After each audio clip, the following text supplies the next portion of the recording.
Here we go. Part 1. The story. Hi, welcome to my show. Confessions of a Nuclear Warrior. My name is Clair Tomlinson. I was born and raised in Iowa. But my story has to do with when I left there. Joined the Air Force. Got put on a Titan II missile crew. 10-story, 10 megaton nuclear weapon system. Wound up pulling duty in Tucson, Arizona. Well, one night, as you probably guessed by now, yes, it's true, we received a message to launch every nuclear bomb we had at that time, and yes, it was a mistake. Now, I wrote the story, and it was published in Hustler magazine, September issue 1984. Excuse me.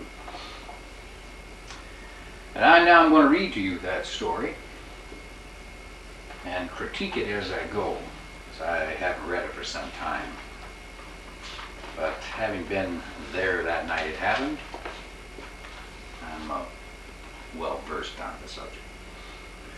But first of all, let me put on my eyes so I can see what I'm doing here. And I'll read the story, at which times I'm going to interject poetry and songs that I wrote into the story to kind of get the point across to you who this story affects immensely, because every human being upon this earth is affected by this story that should forever be told, for if we can ever tell this story, the bombs haven't gone off. The story. Late last year, columnist Jack Anderson made headlines by charging that a 10 megaton thermonuclear warhead had almost been launched by mistake during a test at a Titan base in Kansas. The Air Force predictably responded by denying the allegations as completely false. 5 months later, however, former CIA Director William Colby admitted that the Pentagon has in fact received false alarms of nuclear attack from our highly computerized warning systems more than 100 times. 100 times false attacks. You ever hear the story of Cry Wolf? Details remain cloaked in secrecy, but Hustler has obtained absolute confirmation of just such a near catastrophe, an authentic first-person account of exactly how, where, and when it happened. Clair Tomlinson. The author of this article was not only a witness, but also participated in this incredibly true-life drama. It took place one night in October of '65 when he was serving as Air Force crewman first class with the 571st Strategic Missile Squadron at one of the 18 top-secret missile sites near Tucson, Arizona. Haunted ever since by deeply disturbing memories of that fateful night, Tomlinson drifted from job to job, lost his wife, home, and all of his savings, and decided after years of soul-searching to break security by telling this harrowing true tale for the first time exclusively in these pages. Well, let's get to the story. It was 3 a.m., as I best remember. Dead morning. We were on alert at one of the Titan II missile sites scattered out in the desert around Tucson, Arizona. 571-2 to be exact in my case, just west of Benson, up the hill and around the curve off the left, yeah. Those of you who saw it, yeah, that was it. Down on level 2 of the launch control center, we were babysitting the bomb, a 10 megaton thermonuclear warhead mounted on top of a 10-story ICBM Titan II missile. Each 4-man crew, there were 4 of us, the commander, the deputy, the BMET, and the MFT. I was the MFT, bottom of the totem pole, bottom of the rank. Yes, I did all the work. Each 4-man crew pulled 2 or 3 24-hour alerts a week. 2 or 3. That's 24 hours a shift.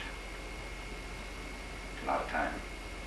They were dull, boring, giant pains in the Yavoski, during which we were responsible for 2 things. We had to keep the tons of electronics and on-site machinery in perfect working order, and we had to prepare to launch the missile if so ordered immediately, if not sooner.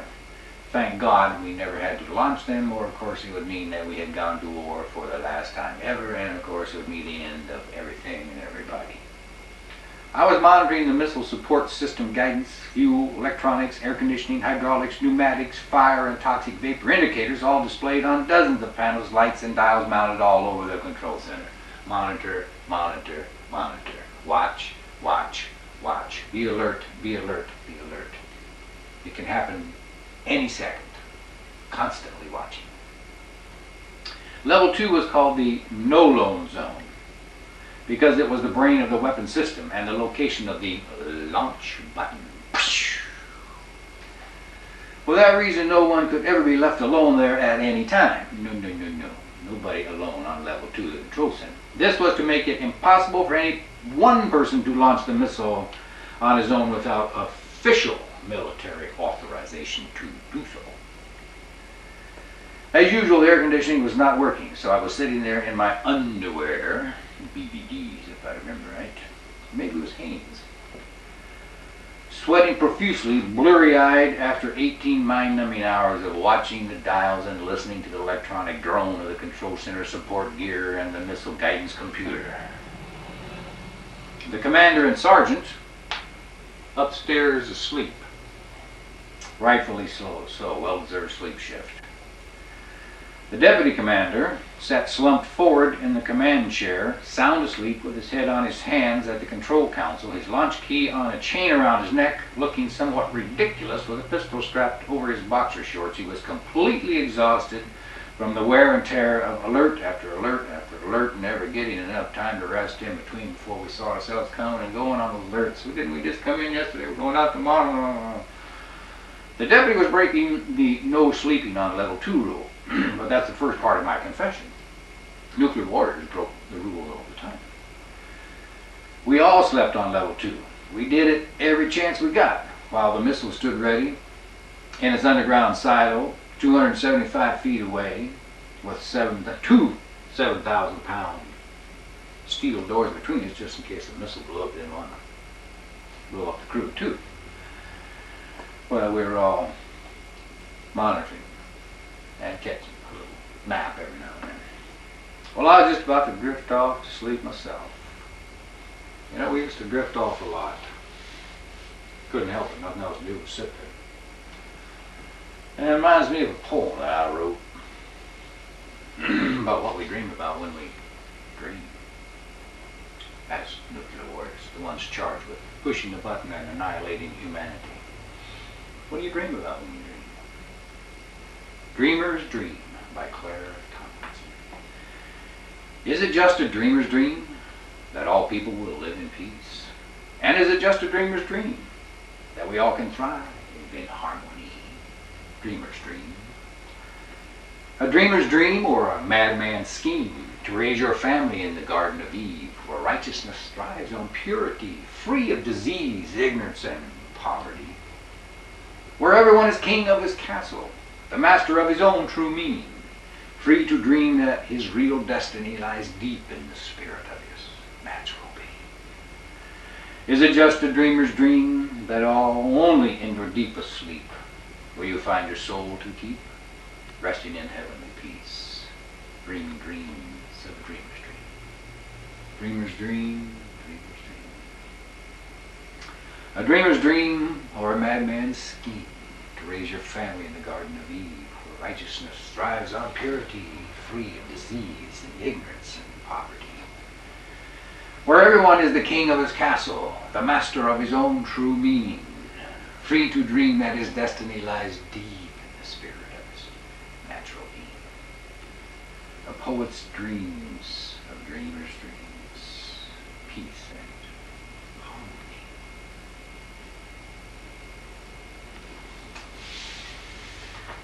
Well, some of us dream like that. Some of us dreamed of blowing everybody up. On with the story. Well, I was just about ready to go to sleep there when the weird, high-pitched warble of the emergency war order signal began to sound its shrill warning.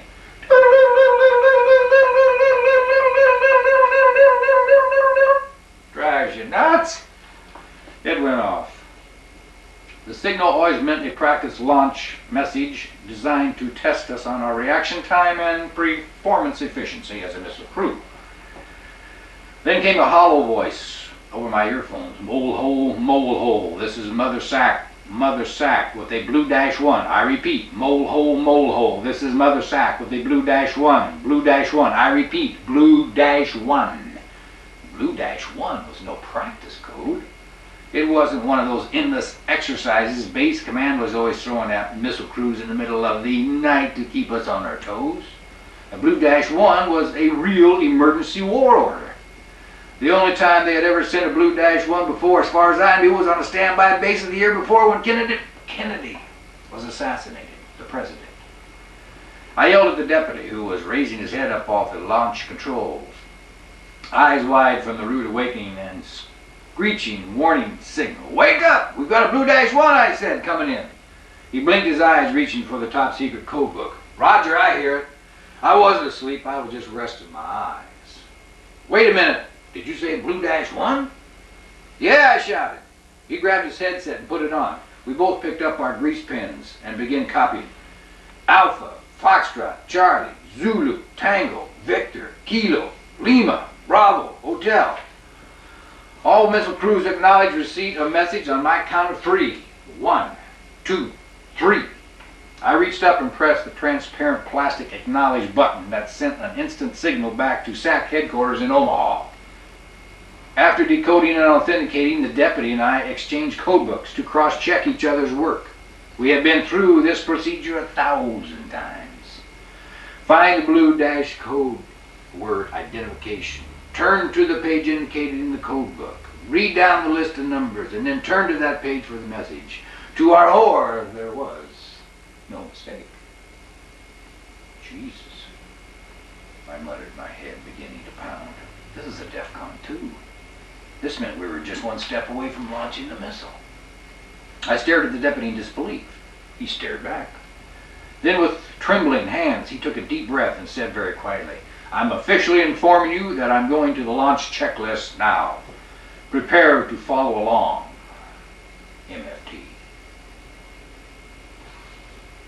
What's happening? It's here.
Took one look at old Clair. He said, "Y'all gonna know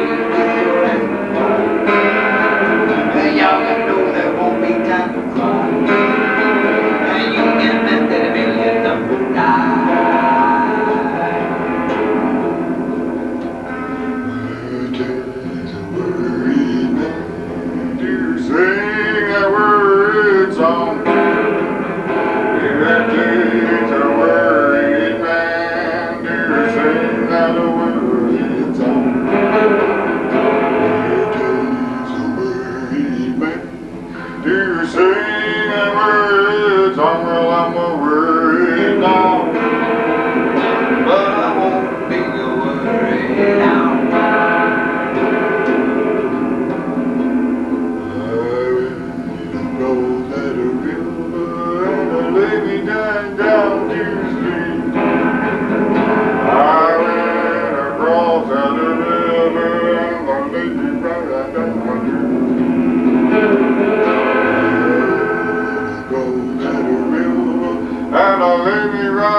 my feet.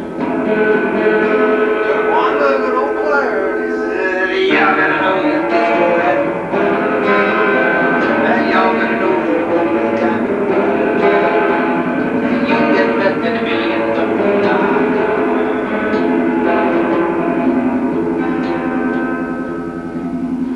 This song I'm a singing is a 10 stories high.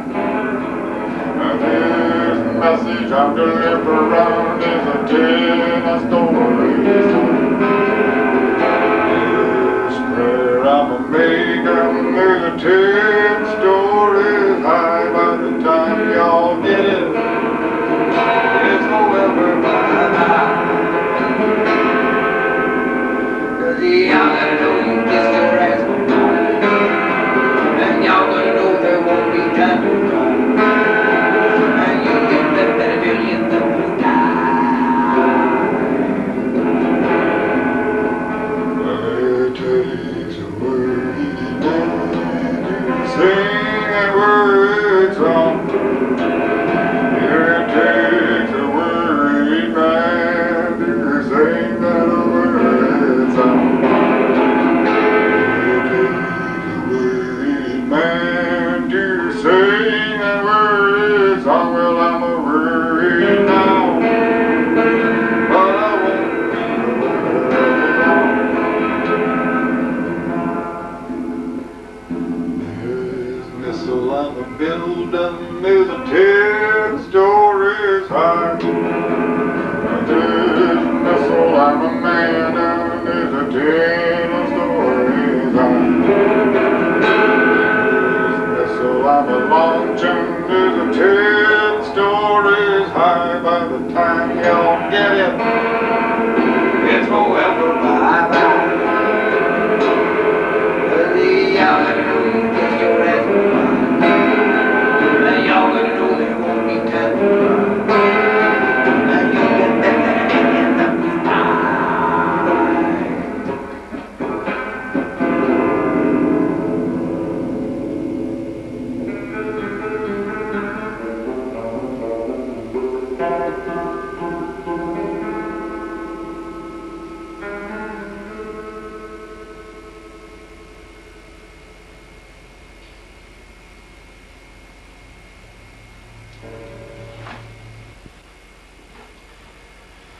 Oh, welcome back. Well, as you remember in the story that I was just telling you, the deputy had just informed us that he was going to the official launch checklist. And because we had been told over and over that the Titan II was a deterrent weapon system, we believed that no authenticated launch standby order would ever be sent to a missile sites except in the real thing. In other words, no duty crew could ever receive, decode, and authenticate a launch standby order unless a nuclear attack had already been initiated against the United States. We'll hit you, but you got to hit us first. Deterrent attitude. With his finger following along each word in the checklist, the deputy began to read aloud from the emergency war order like a trained robot. Step 1. Sound the klaxon and topside siren. His fingers automatically lifted from the checklist to the klaxon button on the launch control console and pushed it. Klaxon activated, he said, as the overhead warning blast began piercing my one ear that wasn't covered by my headset. And let me tell you, this klaxon could blow you out of the control center. It was so loud. Check, I said loudly, doing what I'd been trained to do over and over in practice launch after practice launch after practice launch. As the deputy read, I followed each word in the checklist and watched every move he made to make sure there wasn't a single mistake made. Never were we to deviate one iota from the checklist. His finger went back to the checklist. Step 2, he continued. Clear all personnel topside from the missile site. The deputy's voice cracked as he announced over the PA system. Attention all personnel topside. Attention all personnel topside. This is the control center. Evacuate the site immediately to a radius of 10 miles. I repeat, evacuate the site immediately to a radius of 10 miles. Check, I responded, feeling foolish. Since the site was miles out in the Arizona desert at supposedly a classified location, Nobody was topside except some roadrunners and coyotes. But regulations were regulations. We did make the announcement. The deputy then switched back to our intercom headsets and put his finger on the checklist again. Step 3, he announced. Assemble crew to launch control stations. Check, I said in a shaky voice as the deputy switched the sound system back to the loudspeakers. Emergency, emergency, commander, level 2, immediately. I repeat, level 2, immediately. The gravity of what was taking place was beginning to sink in. I had been through endless calls to arms many times before in practice drills, in crew evaluation checks, in operational readiness inspections by the gods of the Strategic Air Command themselves. But they were always dry runs. We never really believed it was anything but a game. Nobody in his right mind would ever launch one of those 10-story doodahs. Yet it looked as if this one was actually about to happen. The nightmare that had haunted us all seemed to be coming true. We were going to launch. I heard the pounding of the commander's feet as he came bounding down the stairs, 2 at a time. Now mind you, he just got out of bed. He was dead asleep. The klaxon went off. It's right above the bed. Like I say, it'll blow you right out of bed. He comes bounding down the stairs. He's got his launch key on a chain around his neck. He's got his ID tags around his neck on a chain. He's got his belt, his holster, his .38 stub-nose pistol stuck in his side, and he's got his BDDs on. That's all. When he comes running down to the command council, he sets down and he's ready to blow millions of people away now in his BDDs. Yeah. Like the dedicated soldier he was, he headed right for the command chair to assume full charge of the situation. What's going on? He yelled over the klaxon. What the hell happened?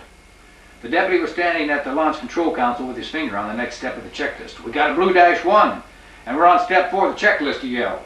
Shut that son of a bitch off, shouted the commander, sitting down in his chair. He reached up, put his headset on, and turned the klaxon off himself. The noise level dropped to the normal drone, but silence had only intensified the tension. Standing at my duty station in front of the council, I watched as the deputy gratefully turned command over to the groggy commander as he sat down in his own chair. We were now all at our launch crew positions, except for the sergeant who still hadn't even come down the stairs yet. Without waiting another moment, the commander began to issue orders over the headset. Crew, check in. Commander here. Deputy here, the deputy commander replied. MFT here, I replied. The commander then informed us officially that he had just received a valid blue -1 and were at step 4 on the launch checklist, at which point he said he was taking over. Deputy followed me along in the checklist. MFT, you monitor. Roger, Commander, we both responded. Step 4, break seal on launch enable button, the commander said, as I watched him reach into his council drawer for wire cutters to cut the launch seal. I saw madness in his eyes and realized we were going through with this. We were really going to open Pandora's box. Panic began to surge through my body as I stood there shaking at what I was witnessing. This can't be happening. Stop. The inside of me was screaming, stop! I wanted to jump over the council and grab the cutters away from the commander as if I were disarming a lunatic with a gun. But I knew I'd only be shot by the deputy. This has got to be a mistake. I wanted to yell. Everything was fine when we come on alert. What in the name of God's gone wrong in the world the last 18 hours that would cause this? Then it happened. Just as the commander began to cut the seal on the launch enable button, a hysterical voice broke out over the emergency war order system.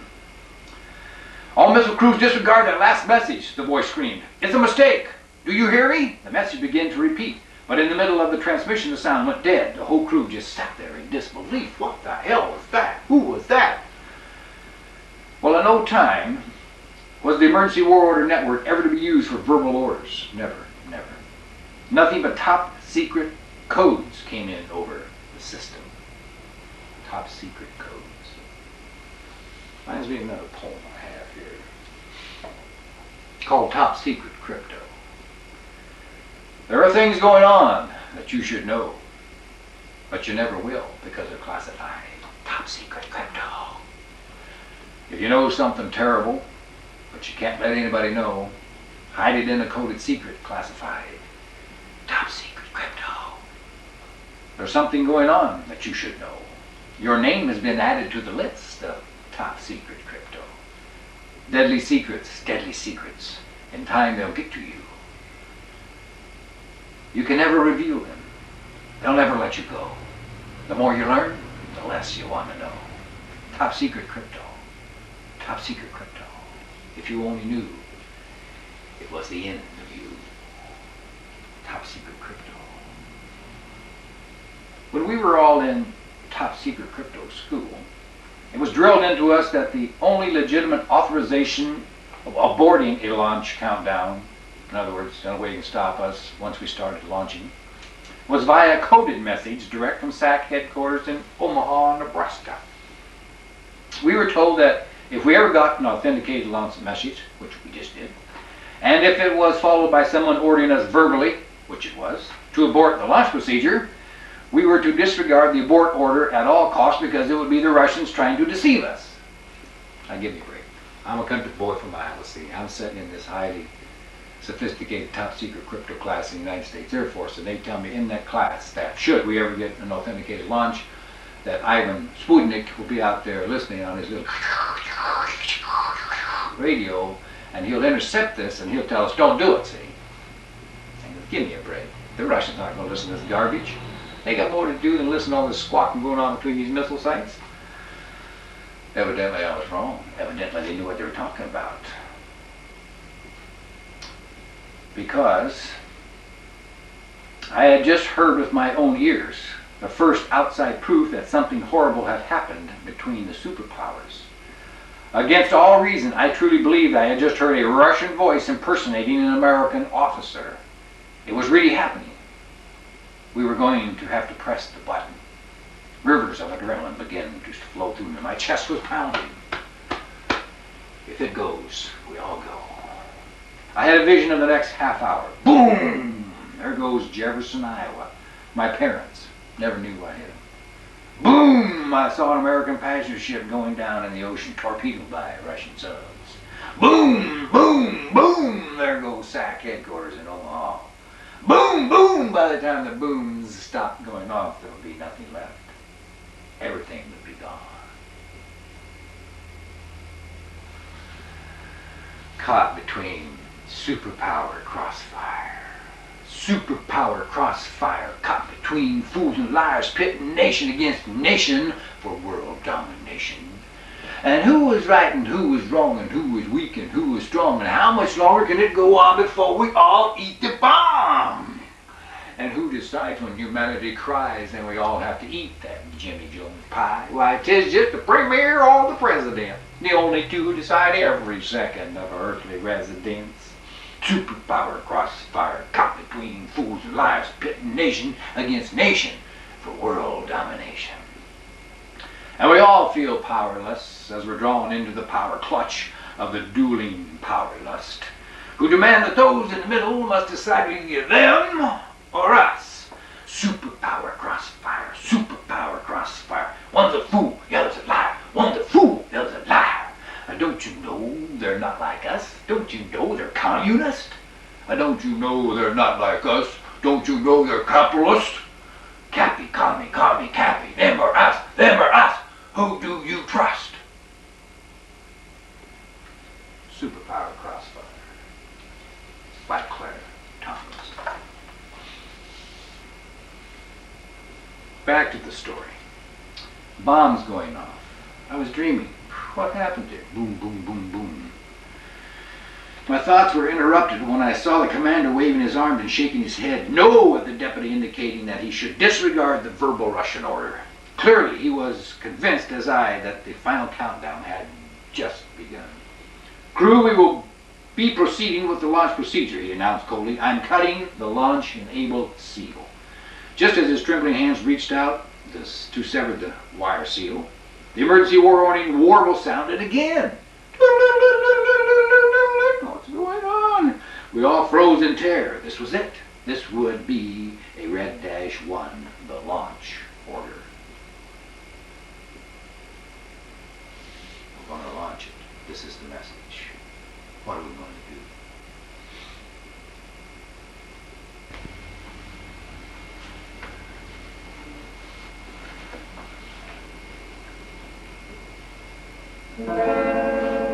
What are you gonna do with the runaway of Minnesota? What are you gonna do when you hear that whistle? What are you gonna do with that runaway of Minnesota?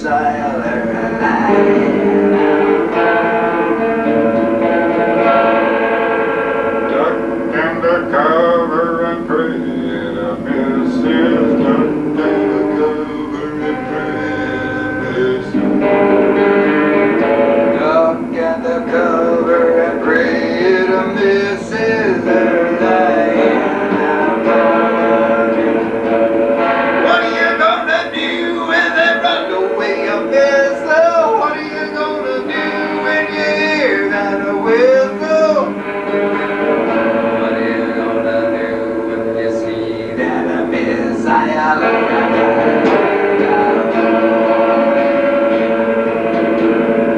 Write your Congress and protest. Write your Congress and protest.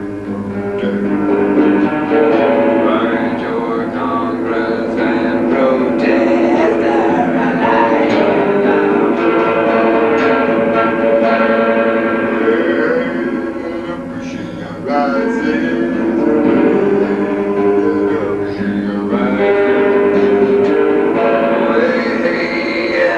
She rises her light. What are you gonna do when they run away a missile? What are you gonna do when you hear that whistle? What are you gonna do when they run away a missile?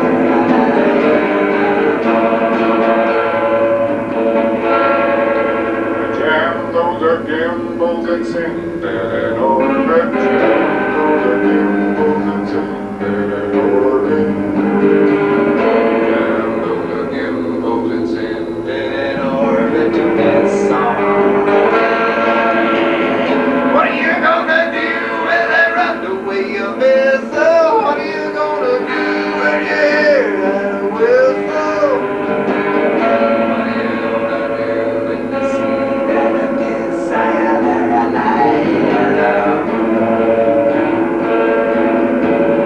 Duck and a cover and pray to Mrs. Duck and a cover and pray to Duck and a cover and pray to Mrs.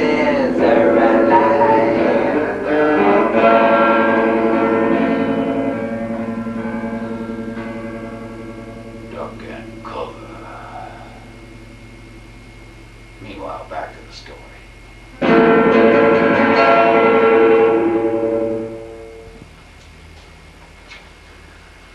Well, welcome back.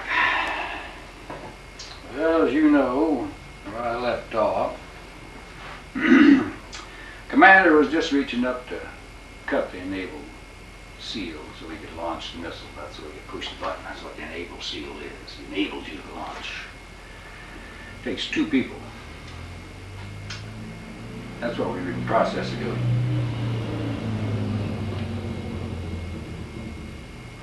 The commander dropped the wire cutters and grabbed his code book. The deputy reached for his. They started to copy this new message that was coming in over the emergency war order system. The voice on the final message was strong and professional. Mole hole, mole hole.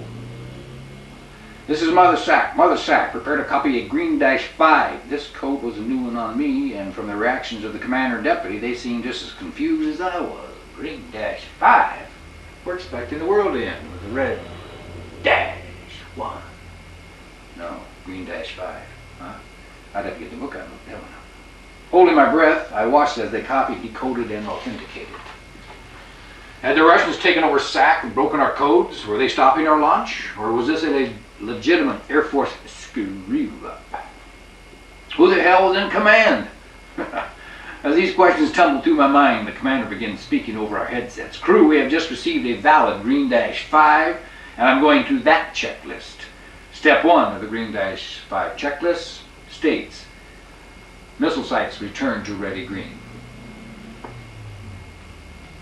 Ready green simply meant that we just quietly go back to where we were before all this happened. Green-5 had been a stand-down order.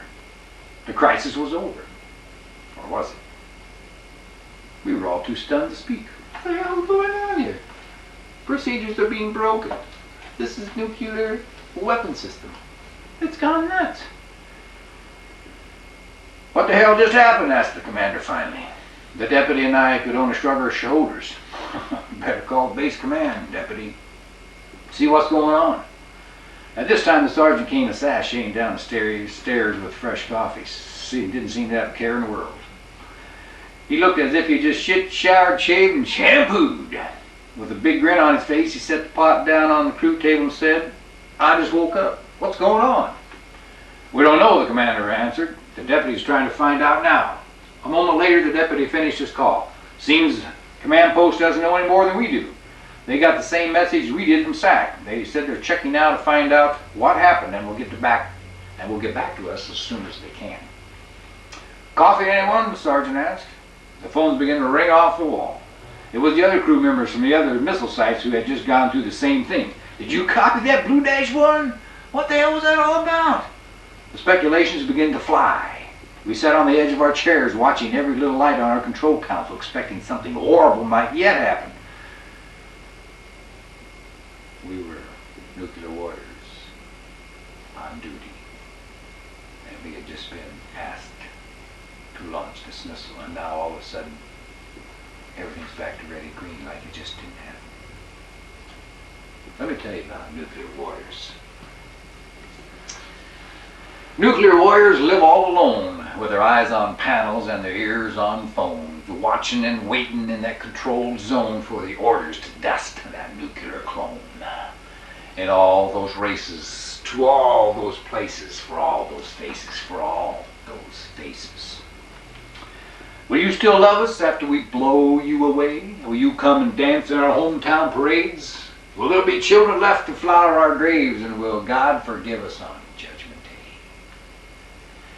Nuclear warriors play deadly games with 10-story missiles and push-button brains, and they take secret oaths on first strike surprise and who's going up in smoke in all those races, to all those places, for all those faces.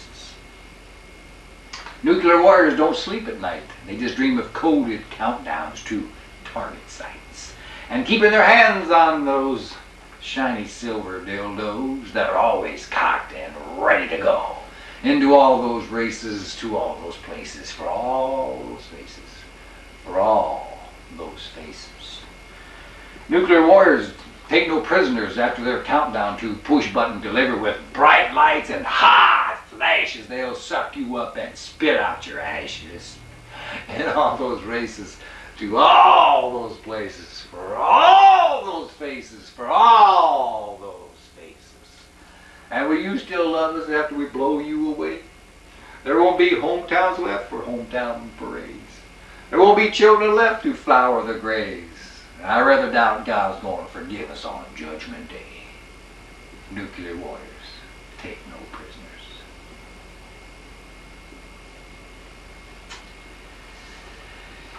Yeah. Nuclear warriors. That was me. Hours went by. The relief crew finally showed up, and they didn't have any answers either. In fact, it was the first they had heard something had gone wrong. There was no word during the top secret briefing that they had just come from before relieving us. No word from anyone. Hours after the accident happened. Incident. Nothing. Still sitting there. I have no idea what's going on. The only thing we knew for sure was that something had gone wrong, very wrong, at SAC headquarters, Omaha, Nebraska. 2 days later, at our regular briefing, as we were going back out to duty now, we'd been relieved and had a day's rest, all crews that had been on alert that night of the incident were given the official versions of what had happened, official Air Force version. Now we get the word as to what the hell happened. It wasn't a computer error or equipment foul-up. No. It was worse. It was human error.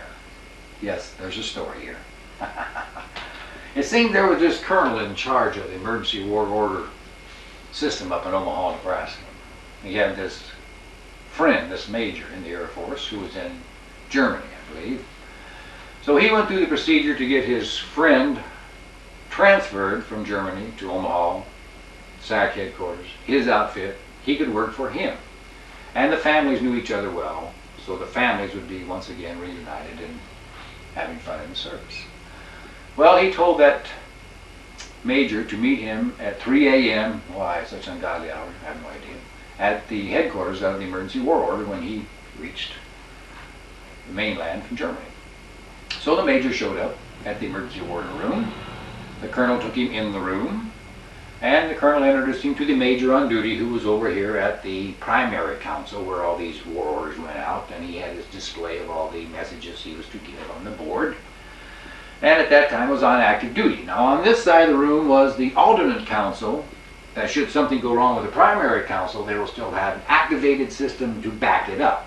Therefore, instant communication all over the world, all the time, to these nuclear bombs. And B-52s on top of missiles. They're all over the world, scattered all over the world.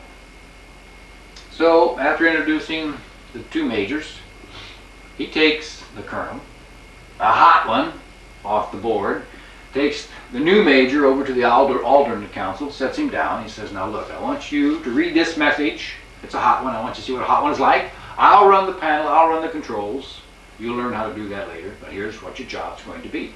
You read this message. Here. I'll lay it out in front of you. Read it verbatim. I'll control the council.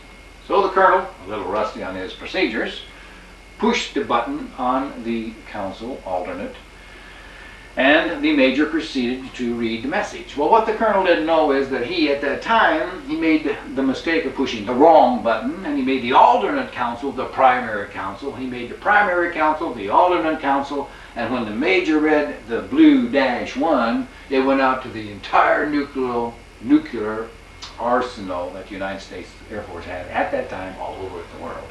And yes, my missile site was one of them. I was on duty that night. I received it. So after the acknowledge board at SAC headquarters lighted up after this major read this blue -1, the acknowledge board of all these missile sites just lit up like a Christmas tree. Well, you can imagine what that colonel, what the hell? He had activated this message to go out on the alternate.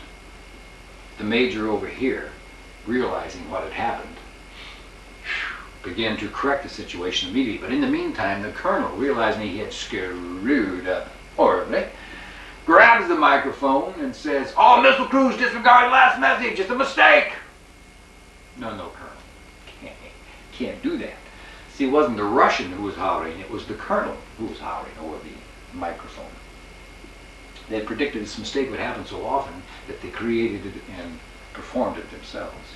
Human error. So the major over here, realizing what had happened, had the good sense, whoever this major was, saved the world, whoever this major was. He had presence of mind enough to switch the primary council back on the line, get the proper message to counteract the blue -1, and he's the one who sent us the message that we got to go back to ready green as opposed to launch the missile. Minor detail, right? I mean, just a small breaking point here in history of mankind. So,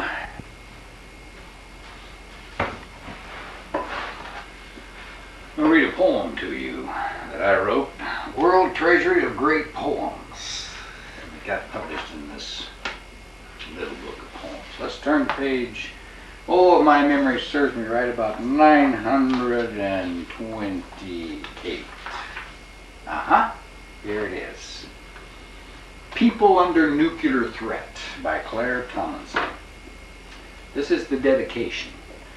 To my daughter Casey, who must be allowed to grow up and reproduce our grandchildren without the constant threat of nuclear annihilation. This is to you, darling. People under nuclear threat is a state of mind that will never let us forget. that no matter how long it takes, we must never, ever make the mistake before we learn the lesson to ever again trust nuclear as a friend or a weapon. For every second of every day, in every place, in every way, there is the helpless mental dread of the many, many nuclear bombs pointed at our heads, putting time after time our names on the lines of the living dead. And this threat stands for every man who has ever dreamed of his fatherhood and his family, and for every woman who's ever labored for the love of future generations, and for every child who must grow from the seeds that we have sown, and for every gleam of the eye that hasn't even been conceived of yet. We are all people under nuclear threat. And we must all come to stand up for nuclear stand down. And we must all come to keep, cherish, and pass the peace around. People under nuclear threat.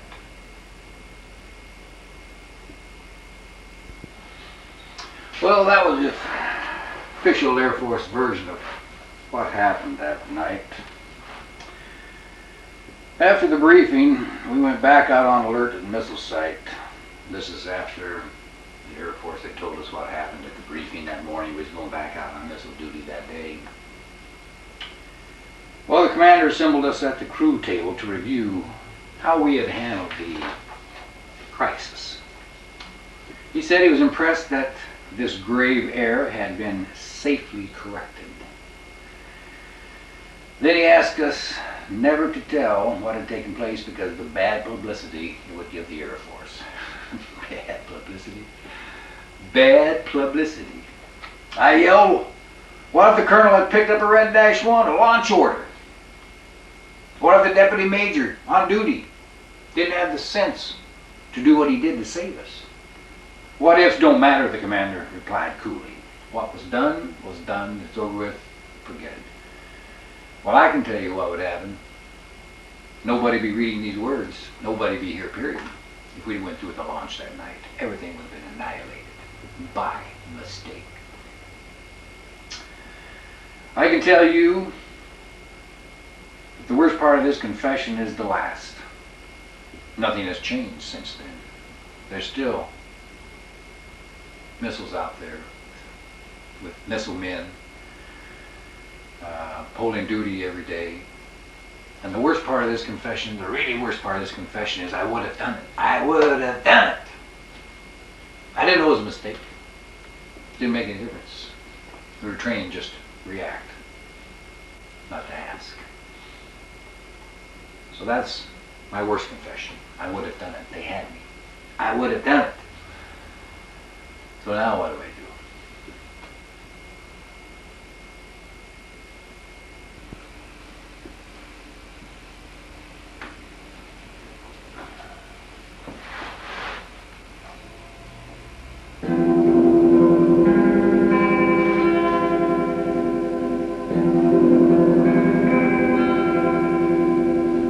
Oh, missile man, you shouldn't have been a player. No, missile man, well, you shouldn't have been a stray.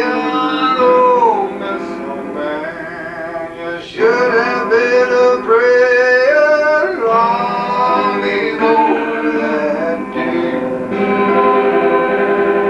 Well, I went to the sea, but the Pacific was a boil, and I went to the sea, but landing was a boil, and I went to the sea, but the sea were a boiling all on that day. Oh, missile man, who you gonna run to? Oh, missile man, who you gonna turn to? Oh, missile man, who you gonna sing to? Oh, on that day. Well, I went to those mountains, the Rockies were a melt, and I went to those mountains, the Urals were a melt, and I went to those mountains, the Rockies were a melt, and all on that day.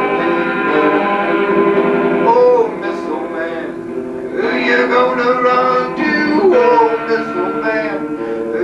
gonna turn to, oh missile man? Who you gonna sing to all on that day?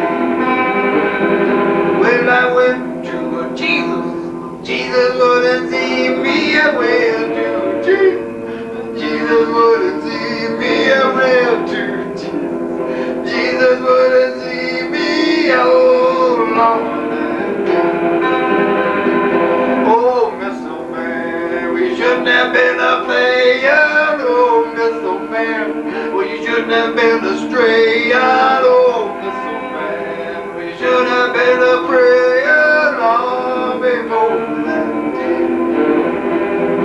Well, I went to the devil, and the devil was a waiter. I went to the devil, and the devil was a waiter. I went to the devil, and the devil was a waiting all on that day. Oh, missile man, who you gonna run to? Oh, missile man, who you gonna turn to? Oh, missile man, who you gonna sing to all on that day? Well, I went to the sea. The seas were a-boiling. I went to a mountain were a-melting. I went to Jesus, but Jesus wouldn't see me all on that day.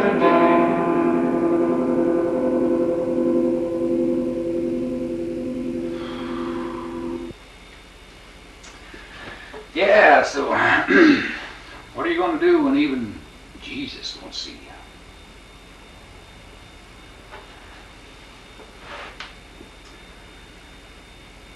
Well, nothing's changed since then, except the missiles are smaller, faster, more powerful, and deadlier.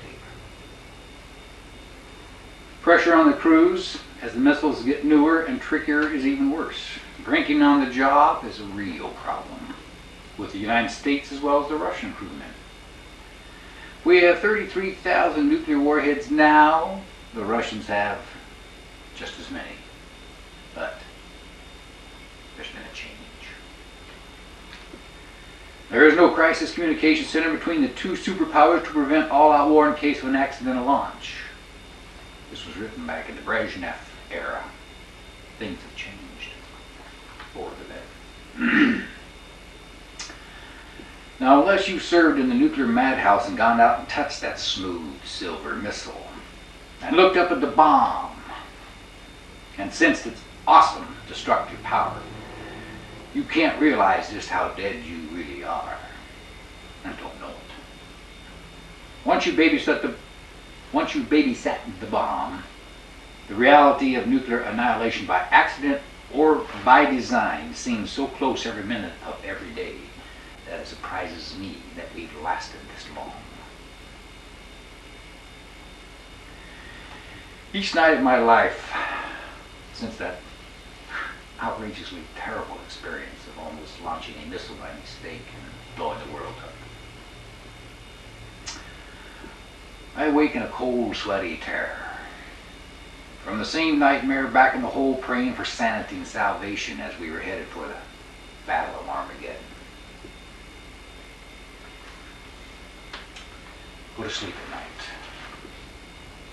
Nightmares by Clair Tomlinson. I hate to go to sleep at night for fear of that fiery ghostly flight of nightmares racing across the sky, knowing that the one that wins is the one that dies. And they shall ride on the wind and howl of thunder and strike with lightning while you slumber, and you will never know that what put you under was the wrath of the scientific wonder. Wild nightmares locked in my dreams by those past experience of terrible things, like looking at those mirrors face to face while unlocking their pearly gates, not knowing it was a terrible mistake until it was almost too late. And ever since then, I thank God for every new day and every new saint.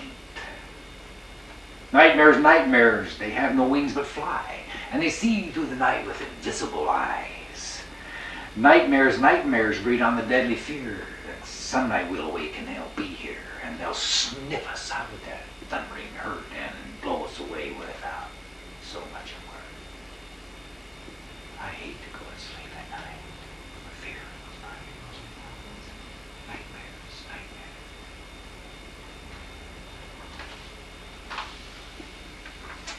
Well, after 20-some years of nightmares, I kind of calmed down a little bit. Getting a little more sleep. Relaxing. The more I get this poetry written and these songs sung and this story told, the better I can breathe off my chest. But I must let everybody know. No human being can retain his sanity, let alone be trusted to perform under the pressure of being the one who must push the button to end the world. Yet never must the task be placed in other than human hands.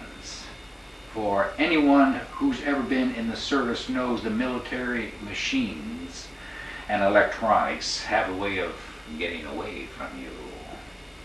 In the modern world of automated controls and multiplying missile systems, this means it's just a matter of time before a missile gets launched by accident.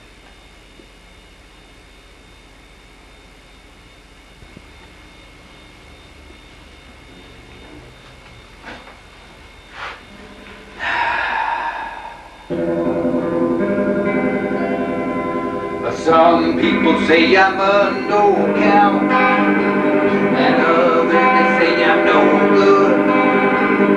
But I'm just a natural born a missile man. I do it who I think do it who I think I should. And I don't give a damn about your greenback of dollars. I'm blowing fast as I can. Oh, that 10-story missile and that nuclear bomb are the only things that I understand. The only things that I can't stand. When I was a little baby, my mama, she said, hey, son, travel where you will and grow to be a man and to sing one song must be a song. Oh, sing one song must be a song. And I don't give a damn about your greenback of dollars. I'm blowing fast as I can. Or that 10-story missile and that nuclear bomb are the only things that I understand. The only thing that I can't stand. And now that I'm a grown man, I travel over hill and down. I've learned that the sweetness of dad and mom are the only ones who will care. The only ones who will share. Give a damn about your greenback of dollars. I'm blowing fast as I can. Oh, that 10-story missile and that nuclear bomb are the only things that I understand. The only things that I can't stand.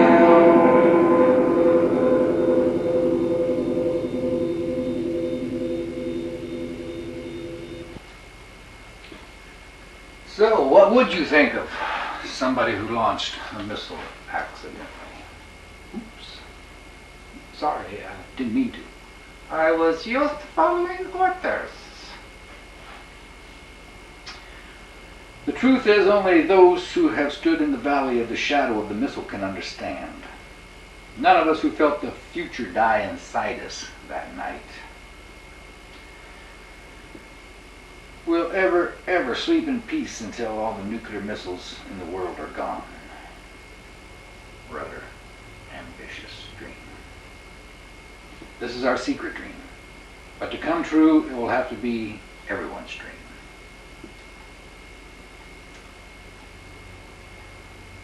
And now, let me wrap this up for you. Farm boy from Iowa goes to the Air Force, gets into missiles, gets on a launch crew, gets involved in a message to launch valid in the middle of the night, starts into the launch checklist as trained to do so, as ordered to do so. The crew assembles in the middle of this emergency, continues the procedure of handling the emergency. When we get interrupted by another emergency, which is the colonel screaming at us not to launch, and then we get another emergency, the message that stopped this madness and returned us back to sanity. And then we were told what happened. Colonel had his friend in, made a mistake with the button, pushed the wrong one, almost triggered every nuclear warhead the Air Force had at that time. And then I was briefed by my superiors that I should not ever remember this or even acknowledge that it happened. No. Everybody has a right to know what happened that night.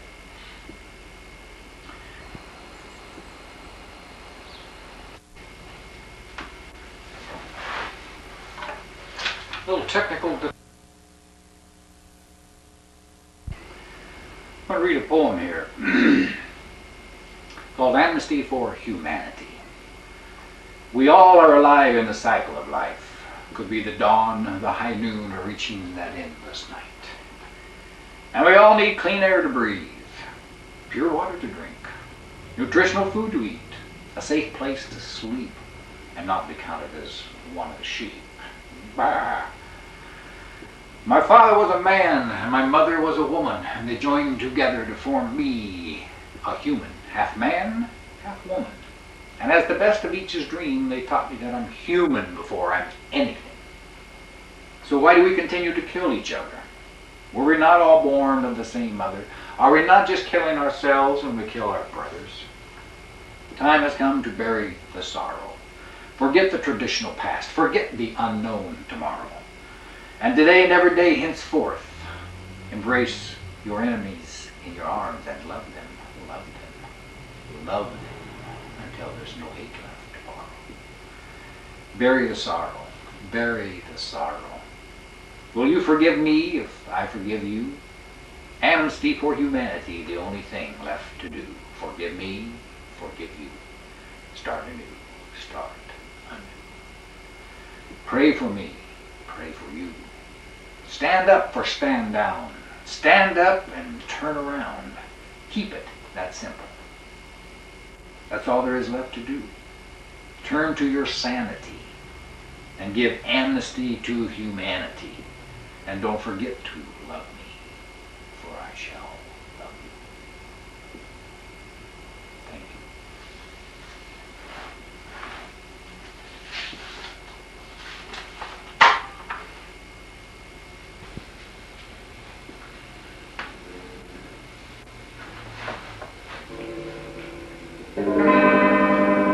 I've done the laid around, I've done the stayed around, this so accounted to alone. Life is almost gone, and hell and death is coming on. Done the laid around, I done the stayed around, this so down to alone, and I feel like I gotta transform on. Papa, he rides to a sunny, Sonny can't come home. Sonny can't come home, no. Sonny can't come home. Papa, he rides to a sunny, But Sonny can't come home, 'cause he's been on that launch crew too long. Done stayed around, I done stayed around, this so too long. Life is almost gone, and hell of winter is coming on. Done stayed around, I done stayed around, this so side low too long, and I feel like